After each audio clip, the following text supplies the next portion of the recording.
मेरा नाम रिया है। मैं फिल्म मेकर हूँ और कहानियां मेरी जिंदगी का हिस्सा हैं। हर दिन, हर पल मेरी दुनिया कहानियों से भरी है, जहां हर किरदार, हर सीन मेरी कल्पना से जन्म लेता है। मेरी नई फिल्म एक पीरियड ड्रामा है। दो प्रेमी, अमारा और कबीर, किस्मत के हाथों जुदा हो जाते हैं। उनकी मोहब्बत वक्त और हालात से लड़ती है, लेकिन अधूरी रह जाती है। ये कहानी अधूरी कस्मों और अधूरे प्यार की है, जिसमें हर जुदाई एक नई उम्मीद भी छोड़ जाती है। मुझे हमेशा लगता था ये सब मेरी कल्पना है, मेरे दिमाग की उपज, एक फैंटेसी। लेकिन हाल ही में मेरी जिंदगी भी वही सीन दोहराने लगी है जो मैं डायरेक्ट कर रही हूँ। जैसे मेरी रील और रियलिटी के बीच की दीवारें धीरे धीरे मिटने लगी। मेरी फिल्म की नायिका अमारा अपने समय से आगे की औरत है, जैसी मैं बनने की कोशिश करती हूँ। वो अपने सपनों के लिए लड़ती है, समाज की परवाह किए बिना। उसका प्रेमी कबीर एक कवि है जो अपनी शायरी में अमारा के लिए अपनी मोहब्बत बयां करता है। मेरी जिंदगी में भी एक लीडिंग मैन है, अर्जुन, एक म्यूजिशियन जिसकी धुनें मेरी कहानी की आत्मा बन गई। उसकी म्यूजिक ने मेरी फिल्म को एक नई रूह दी। सेट पर हर दिन डेजा वू सा लगता था, जैसे मैं अपने ही जीवन के पन्ने दोबारा पढ़ रही हूँ। मैं सीन डायरेक्ट करती और वही पल अर्जुन के साथ जी लेती। कभी कभी लगता कैमरा ऑन ऑफ होते ही भी कहानी चलती रहती है। डायलॉग्स में डेस्टिनी और सोलमेट्स की बातें होती और अर्जुन भी कुछ वैसा ही कह देता, जैसे हमारी जिंदगी की स्क्रिप्ट पहले से लिखी हो। ये सब खूबसूरत था, लेकिन डरावना भी। कभी कभी लगता कहीं मैं अपनी ही कहानी में खो तो नहीं गई। क्या मैं कहानी लिख रही थी या कहानी मुझे लिख रही थी? ये सवाल हर रात मुझे सोने नहीं देता। मेरी टीम कहती, रिया, ये सब इतना असली लगता है, तुम्हारे किरदारों में जान है, जैसे वो सच में जी रहे हों। वो पूछते, तुम्हें ऐसे प्यार के बारे में इतना कैसे पता? मैं बस मुस्कुरा देती, क्योंकि जवाब मेरे दिल में छुपा था। उन्हें कैसे बताती कि मैं इसे बना नहीं रही थी, मैं इसे जी रही थी। मेरी फिल्म और मेरी हकीकत एक दूसरे में घुलने लगे थे। मेरी जिंदगी और मेरी फिल्म एक हो गई थी। सीन और यादें, किरदार और रिश्ते सब एक दूसरे में उलझ गए थे। अब ये सिर्फ एक फिल्म नहीं रही, ये मेरी किस्मत थी जो मेरी आंखों के सामने खुल रही थी। शायद यही है जब जिंदगी कला की सबसे खूबसूरत कॉपी बन जाती है। अर्जुन एक जादूगर था, सुरों का जादूगर। उसकी उंगलियां जब पियानो की चाबियों पर चलतीं, तो लगता जैसे कोई पुरानी आत्मा उन सुरों में सांस ले रही हो। हर नोट में एक कहानी छुपी थी, हर धुन में कोई अनकहा जज्बात। उसकी म्यूजिक मेरी फिल्म को एक धागे में पिरो रही थी, लेकिन उसमें कुछ अलग था। जैसे हर सीन को वो अपने सुरों से नया रंग दे रहा हो और हर फ्रेम में उसकी धुनें गूंज रही थीं। उसकी धुनें जानी पहचानी लगती थीं, जैसे वो नई नहीं, कोई भूली बिसरी याद हो। कभी कभी लगता जैसे वो धुनें मेरे बचपन की गलियों से आई हों या किसी पुराने सपने से। वह अक्सर पियानो पर एक उदास लोरी बजाता, जो बहुत पुरानी लगती थी। उस लोरी में एक अजीब सी तड़प थी, जैसे किसी खोई हुई चीज की पुकार। मैंने पूछा, ये कहां से आई? वह बस कहता, पता नहीं, ये बस आ जाती है, जैसे कोई याद जो मेरी नहीं है। उसकी आंखों में एक रहस्य था, मानो वो खुद भी उस धुन की तलाश में हो। ये धुन अमारा और कबीर की धड़कन बन गई थी, उनके अनकहे प्यार की आवाज। जब भी वो साथ होते, ये धुन उनके बीच एक अनदेखा रिश्ता बुन देती। अर्जुन उस दर्द को इतनी गहराई से कैसे जानता? कभी कभी लगता जैसे वो खुद भी उस अधूरी कहानी का हिस्सा रहा हो। हमारी बातें अब सिर्फ म्यूजिक या फिल्म तक नहीं रहीं, वे और गहरी हो गईं, किस्मत, कनेक्शन और जन्मों पुरानी पहचान तक। हम सब जैसे किसी अदृश्य धागे से बंधे थे, जिसे समझना आसान नहीं था। क्या तुम्हें लगता है हमने ये सब पहले भी जिया है? उसने पूछा। उसकी आवाज में एक डर और उम्मीद दोनों थी। मेरी रीढ़ में सिहरन दौड़ गई। हाँ, मुझे भी ऐसा ही लगता था, जैसे ये सब डेजा व्यू हो, कोई अधूरी कहानी जो फिर से जी जा रही हो। उसकी म्यूजिक मेरे और मेरी फिल्म की दुनिया के बीच पुल थी, एक ऐसी कहानी जो हमारी पैदाइश से पहले शुरू हो चुकी थी। शायद ये धुनें, ये रिश्ते और ये यादें सब किसी और जन्म की अमानत थीं, जो आज फिर से हमारे बीच गूंज रही थीं।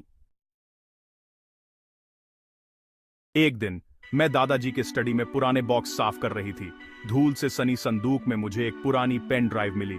दादाजी के जमाने में पेन ड्राइव जिज्ञासा हावी हो गई। स्टूडियो में ड्राइव लगाई, फोल्डर खुला, रिमेम्बरेंस। उसमें 2 लोगों की फोटोज थीं जो हूबहू अर्जुन और मेरी तरह दिखते थे। नाम कबीर और अमारा। ये वही नाम थे जो मैंने अपनी फिल्म के लिए चुने थे। चिट्ठियां पढ़ी, प्रेम पत्र, वही कहानी, वही दर्द, वही जुदाई। ये मेरी स्क्रिप्ट थी, किसी और की लिखावट में, किसी और जन्म में। पेन ड्राइव एक खिड़की थी हमारे अतीत की। अब सब कुछ बदल गया था। मुझे ये सब अर्जुन को दिखाना था।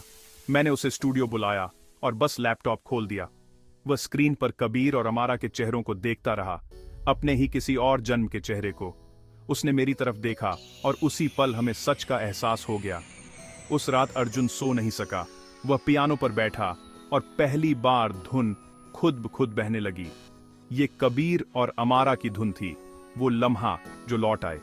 जब उसने मुझे सुनाया, मैं टूट गई। उसमें वो प्यार था जो वक्त की हदें पार कर गया था। अब ये गाना सिर्फ फिल्म के लिए नहीं था, ये हमारे लिए था। इस गाने ने सब कुछ बदल दिया। अब हमें क्लोजर चाहिए था, अपनी किस्मत को समझना था। पेन ड्राइव में एक खास जगह का जिक्र था, एक झील। उस झील का नाम सुनते ही दिल में एक अजीब सी हलचल होने लगी, जैसे कोई भूली बिसरी याद फिर से जाग उठी हो। वहां एक बरगद का पेड़ था जिसकी जड़ें सदियों से पानी को छूती आई हैं, और एक छोटा सा मंदिर जो गांव वालों की आस्था का केंद्र है। अर्जुन और मुझे अचानक एहसास हुआ कि हम इस जगह को जानते हैं। यही वही झील है जिसे हमने एक बार फिल्म की शूटिंग के दौरान देखा था। उस वक्त ये जगह बस एक खूबसूरत लोकेशन थी, पर अब इसका मतलब बदल चुका था। अब हमें वहां जाना ही था, जैसे कोई अदृश्य ताकत हमें खींच रही हो। हम दोनों ने तय किया कि इस रहस्य से पर्दा उठाना ही होगा। अगले दिन सुबह सुबह हम निकल पड़े। गाड़ी में वो लम्हा जो लौट आए बज रहा था। रास्ते भर दिल में उत्सुकता और हल्की सी घबराहट थी, जैसे कोई नई शुरुआत होने वाली हो। जैसे जैसे हम झील के करीब पहुंचे, नजारे किसी पुरानी चिट्ठी की तरह खुलने लगे। वही बरगद, वही मंदिर, वही शांत पानी, हर चीज में एक जानी पहचानी सी खुशबू थी। वहां की खामोशी में भी यादों की फुसफुसाहटें थीं, जैसे हर पेड़ पौधा हमारी कहानी जानता हो। हवा में एक अजीब सी बेचैनी थी, मानो वक्त थम गया हो। बरगद की छाल पर अजीब निशान खुदे थे, वही चिन्ह जो चिट्ठियों में बने थे। ये निशान जैसे किसी पुराने रहस्य की चाबी थे। अर्जुन ने बताया, ये प्राचीन लिपियां हैं, ब्रह्मांडीय द्वार और समय के बदलाव से जुड़ी। इन चिन्हों में छुपा है कोई गहरा संदेश जो हमें आगे बढ़ने के लिए प्रेरित करता है। यही कबीर ने अमारा से वादा किया था, हमेशा इंतजार करूंगा। उस वादे की गूंज आज भी हवाओं में महसूस होती है। सूरज ढलने लगा और पूरी जगह रहस्यमयी ऊर्जा से भर गई। ऐसा लगा जैसे किस्मत का दरवाजा हमारे लिए खुलने वाला है और हमारी यात्रा अब असली मायने लेने लगी थी। सूरज की आखिरी किरण के साथ झील में नीली रोशनी चमकने लगी। एक चमचमाता तरल दरवाजा बन गया। वो लम्हा जो लौट आए अब भी बज रहा था। उसकी धुन उस पोर्टल को खुला रखे थी। डर और उम्मीद के बीच दिल कह रहा था, यही मौका है। अर्जुन ने मेरा हाथ थामा। क्या तुम मुझ पर भरोसा करती हो? मैंने कहा, हमेशा। यही था हमारी कहानी का असली चरम बिंदु। इस बार हम खुद चुनेंगे, साथ में। हमने गहरी सांस ली, एक दूसरे की आंखों में देखा और उस रोशनी की ओर बढ़े। हाथ में हाथ डालकर हम उस पोर्टल में चले गए। दुनिया रंग और आवाज के भंवर में घुल गई। हमने अपनी किस्मत के हवाले खुद को कर दिया। अराजकता खत्म हुई। हम उसी झील के पास थे, लेकिन सब कुछ बदला हुआ था। हवा साफ, रंग गहरे, मंदिर नया और फूलों से सजा हुआ। तभी एक औरत की आवाज आई, अमारा।